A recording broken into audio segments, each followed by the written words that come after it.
It's the beginning of the week. Everyone likes getting their mock drafts out, which means it's time for me to welcome you to Mock the Mock, where we take a look at someone else's mock draft, and I'm mocking, giving you my views, thoughts, and opinions, and what's crack-a-lackin'. It's your boy Broshmo, just in case you did not know. So go ahead, become a bro and subscribe. Leave this video a thumbs up if you enjoy the content as always.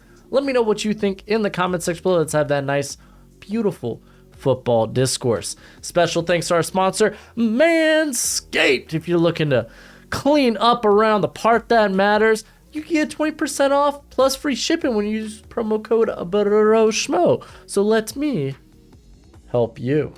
But we're doing the Draft Network because, again, they give me the prettiest thumbnails. So, here we are. It's Damian Parson. If you don't follow him on Twitter. He's a good follow. Very good sports-minded individual, especially when it comes to the draft. So, let's go ahead and get into this sucker. Let's see. Houston Texans. So, current draft order, by the way, I believe. Yeah, current draft order. Cool. All right. So Will Levis going to the Houston Texans. I think it's the right position. I get it. Will Levis has tools, but I don't think it's going to be enough to push him to be the top quarterback in this class. I really think this is Bryce Young, and then we could talk about the rest of the class. I think CJ Stroud, there are some concerns when it comes to what he can do outside of structure when pressure hits home. He's not much of an improviser, but when you look at just what he brings from a just his arm talent, his prototypical quarterback size, he's a guy that is just dropping dots all year. I think he's kind of like, he's definitely the number 2 in here. Like, Will Levis has been way more inconsistent than anyone else on this list, and it just kind of puzzles me. Like, I really think Levis goes in the top 10 or 15, but not over Bryce Young. So right position, wrong prospect. All right, we got the Chicago Bears going Will Anderson again. I think you're kind of like, you're splitting hairs here if you're really arguing over Jalen Carter or Will Anderson. Both are great prospects. Both are the top non-quarterback prospects in this class. Both are the right decision. And then Seattle Seahawks got a top 3 pick now. And this is via the Denver Broncos, who are terrible. They go Tyree Wilson. Ooh, we're going to have to read this. I think Gojo wants to come in for this. Gojo, today's sponsors Manscaped, not Underdog Fantasy. So why you want to come in, bud? So let's see what they have to say. In this NFL mock draft, Pete Carroll continues to add freakish specimens on the defense. Visually, it would seem Tyree Wilson was created in a lab, 6'6", 86 wingspan, ability to rush from multiple spots on the defensive front is very valuable. He generates speed to power quickly at 275. So, I mean, he's not gonna test out like Ron Walker, so it's not gonna be that level freaky. Like, Tyree Wilson won't surprise me in the top 10. At number 3, well, color me surprised. The Detroit Lions is via the Rams. They go Jalen Carter. I guess, okay, first off, with Bryce Young on the board, I'm taking Bryce Young. Get to reunite him with Jameson Williams. I like that. I think if I'm the Lions, I'm really going to have a hard time passing on CJ Stroud. Not that it's not possible, but like, golly, if I'm the Lions, like, I really want to move on from Goff. Like, Goff might be a guy that might be capable to get you to the playoffs, but like, you really need you don't have a franchise guy at that quarterback position. But I think the case will be made, is CJ Stroud really capable of reaching that high upside that he has? That, I mean, Goff, let's be fair, he was viewed similarly as a prospect, and he just never achieved that potential. So do you risk it on a guy like Stroud? I think you could make a fair argument that could go either or, but I tend to lean with, no, the quarterback position, it's like, it's worth just taking a swing at that. It's worth just taking shots at that position. Especially knowing that Carolina's next, they're probably going to take a quarterback. So, I don't know, man. I don't know. I think you could talk me out of quarterback for Detroit, at least for this first pick. And then maybe you come back to their next pick and you're like, okay, is Will Levis is still on the board. I think you take a swing at him on that for that second pick. I don't know. The Lions can do a lot of interesting things in this draft. I'll put that out there. All right, so let's see who this next quarterback is. It's Bryce Young. Okay, so just today, Baker Mayfield is no longer a Carolina Panther. Not that he was the future. PJ Walker's not that guy. Sam Darnold's not that guy. Bryce Young being on the board. Hell yeah, I'll take that. Will Levis going 1. It's not out of the realm of possibility just because he kind of ticks the size box that Bryce Young doesn't. But you're really getting I mean, if you're the Texans, you're getting such an inconsistent dude there. I think just for me, Bryce Young is QB1. Anyway, great pick, I guess, for the Panthers. The Philadelphia Eagles are going Myles Murphy. This is via the Saints. He's kind of the next best non-quarterback prospect on the board here. I would take him ahead of Tyree Wilson. And yeah, it's a good pick. They go D-line. It makes sense. Kind of hit home why D-line just makes sense for the Eagles early in the draft, especially this early, top 10 early. Just because, I mean, some of the best prospects in this class are on the defensive line. And on top of that, like, you got contracts up like Javon Hargrave. You might want to eventually move on from Brandon Graham because he is up there in years. Derek Barnett, who? I don't know. Fletcher Cox. So it's like D-line just makes a ton of sense. So the real question is, where does CJ Stroud go then in this draft? Broderick Jones ends up being the top tackle off the board. I still think Peter Skoronski is the most NFL ready of these guys. It's just you question, is he gonna be a tackle in the NFL? Which then I go to Paris Campbell, who I think is a bit more put together right now than Broderick Jones. But I mean, Broderick Jones, he's a cat that has that size, that length, that athleticism. He just needs some polish in his technique. Jaguars go there though, because you do have questions with Juwan Taylor. He'll be a free agent. Cam Robinson's kind of like meh. You don't know what you have in Walker Little, so there's some questions there. The Arizona Cardinals go my boy Isaiah Foskey. I like Foskey. I don't know if he's a top 10 guy, but like he's a guy that has just a super high ceiling or super high floor with a really good ceiling. I mean, pass rush corner, that's kind of the area I would preferably go for the Arizona Cardinals. So they go for edge here, and we have yet to see a corner in this class, so that'll be interesting. Indianapolis Colts are number 9, and it is Anthony Richardson. Oh my gosh. Well, I'm just going to say this. Everyone and their mom's overreacting to that Michigan game for CJ Stroud. He wasn't bad in that game. Like, there were times where, like, I think he probably made one throw that I was just like, wow, that was a really poor decision. Outside of that, his decision making was fine. Again, you kind of worry about the things I went over. Is he a guy that can succeed outside of structure when he needs to? Can he improvise? He's not that great or at least he struggles more under pressure. But to be fair, what quarterback doesn't struggle under pressure? I'm not like Anthony Richardson. I get it. He just declared today, or I guess yesterday, since you're going to be viewing this on Tuesday. But no. I don't like this. I get it. All the tools. He's got tools out the wazoo. He's just inconsistent. He needs to come in and be developed. I guess if you're the Colts, I mean, you're kind of stuck on a bad Matt Ryan contract anyway. So I'm pretty sure they can't do anything with him even next year. Unless he like retires. I mean, they're going to be eating like what, 17 million in dead cap.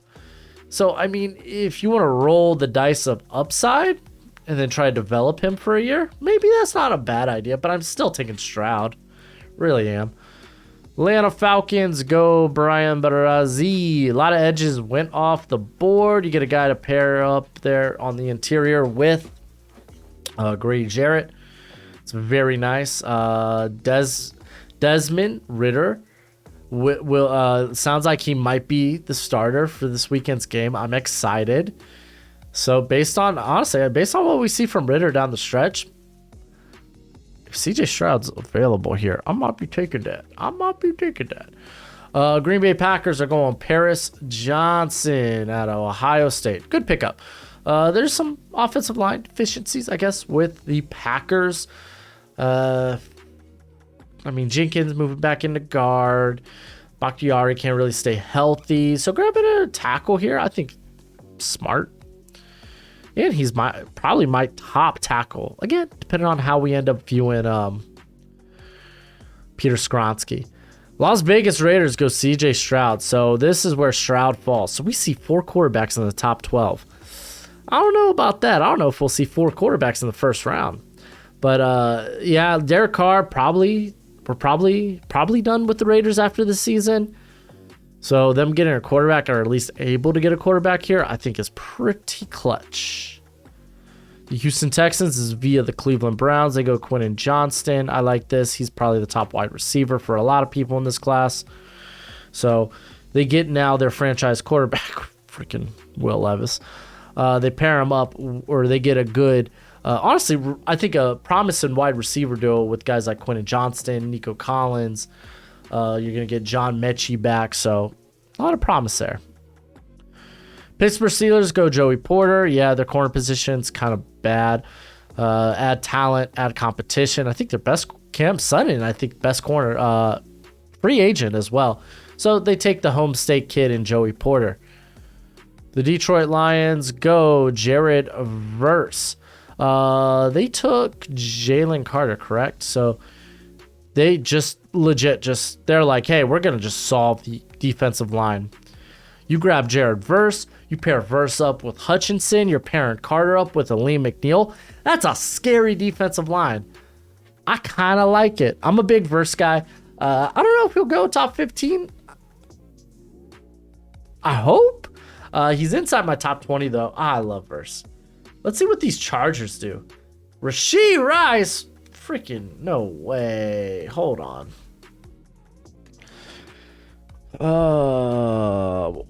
Add in SMU dynamic 3-level wide receiver. Rashee Rice makes this offense more dangerous. Rice mostly lines on the outside, but he has good ball skills and speed to attack the vertical play nicely, even with Keenan Allen and Mike Williams fully healthy. Rice will see favorable matchups. More deep ball options for Herbert is never a bad thing, which is why I think I would consider Jordan Addison here. If you're looking for a deep ball option, like Rice is he's good all over the field. He really is. I don't know if he's going to be a first rounder though. All right. Long way from the draft though. We'll see. Oh, son of a gun. Speak of the devil. You get Jordan Addison. Jacoby Myers, free agent. So this does make a ton of sense. So I'm kind of cool with that. Not much to talk about it here. Oh wow, yeah, that's right. They got Tyquan Thornton as well. That is a lot of speed on that defense. Washington goes Christian Gonzalez. He's probably going to be the top corner for some people. He's starting to trend up in that direction for me as well, especially as Keely Ringo, man. Get it together, Keely. What the heck, man? Keely's so scared of being beat deep. And then he gets beat underneath all day, every day. But Christian Gonzalez is going to test out exceptionally well. Made Bruce from Feldman's Freaks list. Makes a ton of sense here. Devon Witherspoon. Ooh, top 50 guy for me. I think corner is definitely a smart position to go for the Tampa Bay Buccaneers, as Jameel Dean, Sean Murphy-Bunting are free agents. I like Witherspoon, man. He's hard-hitting. He's got length. He's got speed. He's shown ball skills this year. Physical. Just love him. Could he be a guy that sneaks to the first round? I kind of hope, man. I really like him. Oh, the Seattle Seahawks take Michael Mayer. Oh, I'm sure the comment section is going to crap all over this, like when I did it in my mock draft last week. Michael Mayer is the best tight end in the class. Mayer is a good blocker and route runner with plus ball skills. He would have ample space to work in the middle of the field with Tyler Lockett, DK Metcalf. Carroll continues to add more potential high-impact players. Right. I wish he would have probably addressed that, what they currently have at tight end.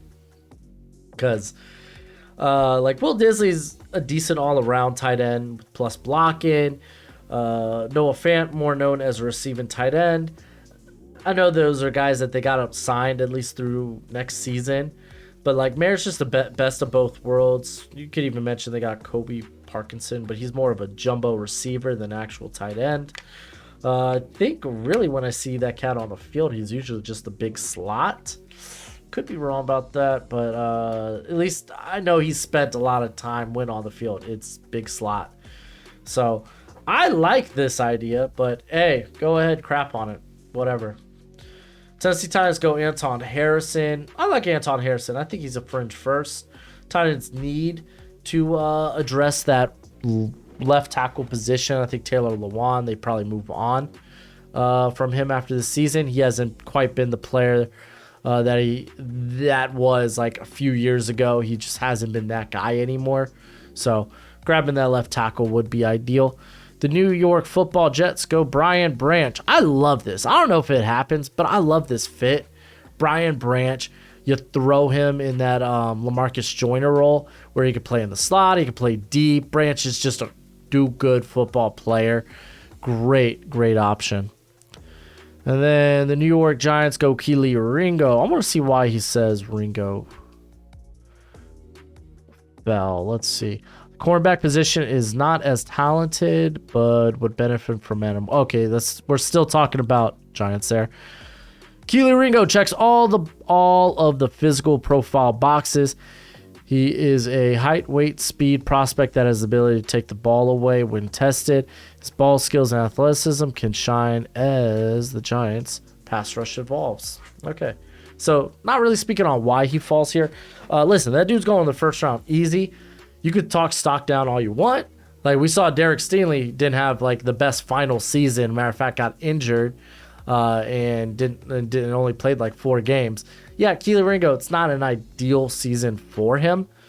But like when you just look at the measurables and like what he's capable of, like we saw that his freshman season. Yeah, redshirt freshman season, right? He's like a redshirt sophomore. I don't know. 2021. We saw what he's capable of, and I think he's a guy that's going to go inside the top 20, top 15 picks. The Miami Dolphins forfeited this pick. That's right. Why did I get happy and excited? Denver Broncos go Jackson Smith and Njigba. I'm not wild about this, but I mean, you're the Broncos. You can really go wherever the heck you want. You get a high-end slot receiver here in Jackson Smith and Njigba. He, at least from Dane Brugler, who does have a lot of NFL ties. Teams have him anywhere from first to a third round talent.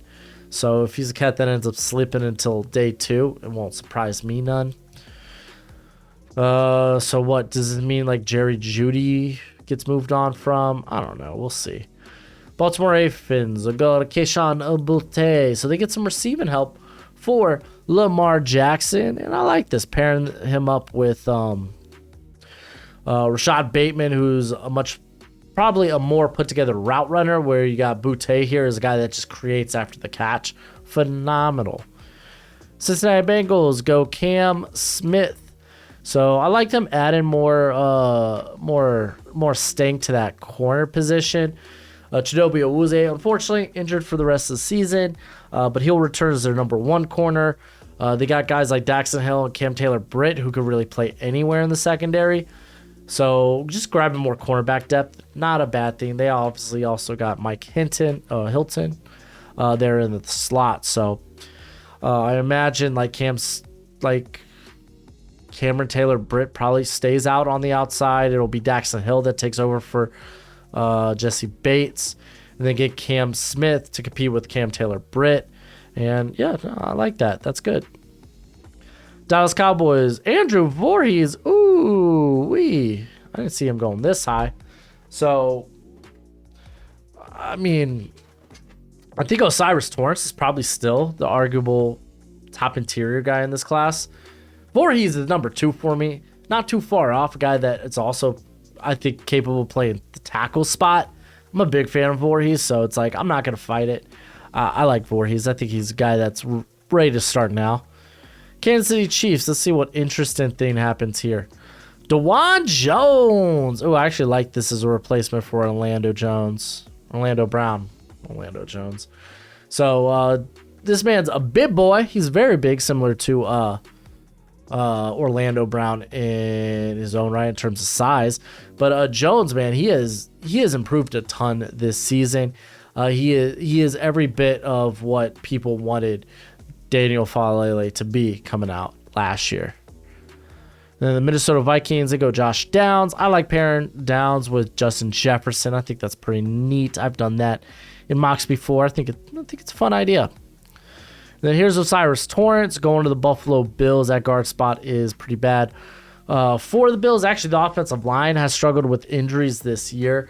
Guys like Deion Dawkins has been down. Quisenberry, David Quisenberry, right? Who normally plays right tackle, had to, in this past game, was forced to play left. Got annihilated, but he was also beat up. Spencer Brown hasn't been that good. So, like, offensive line's actually looking like probably one of the better picks for Buffalo in the first round. And we got Christopher Smith going to the Eagles. Ooh, a little interesting. So they have expiring deals from both their safeties in Epps and Chauncey Gardner-Johnson. Imagine they bring back one of, maybe even both those guys, but you could always upgrade them. Antonio Johnson might not jive with what you're currently doing in the secondary. And Christopher Smith's a guy that probably can. I think he goes a bit later, but it is what it is, man. I get it. Different strokes for different folks. But that was an interesting mock draft. I liked it. The quarterback stuff I feel like was all mixed up. But I think overall this draft was pretty fine. I don't think there was any pick that I was too just like, oh, this is terrible. This is ugly. Oh, I hate it so much. Blah. But I'm going to go through it one more time. We had Joey Porter.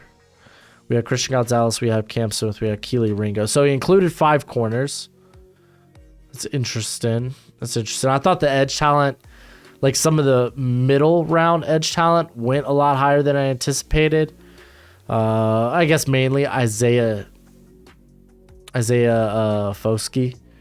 But overall, I thought it was all right mock draft. It was interesting. Will Levis going first, though. That ain't for me, brah. That ain't for me. But let me know what you think in the comment section below. That's it for the video. Go ahead, do the YouTube thing as always. Until next time, you be easy, my friends. Later.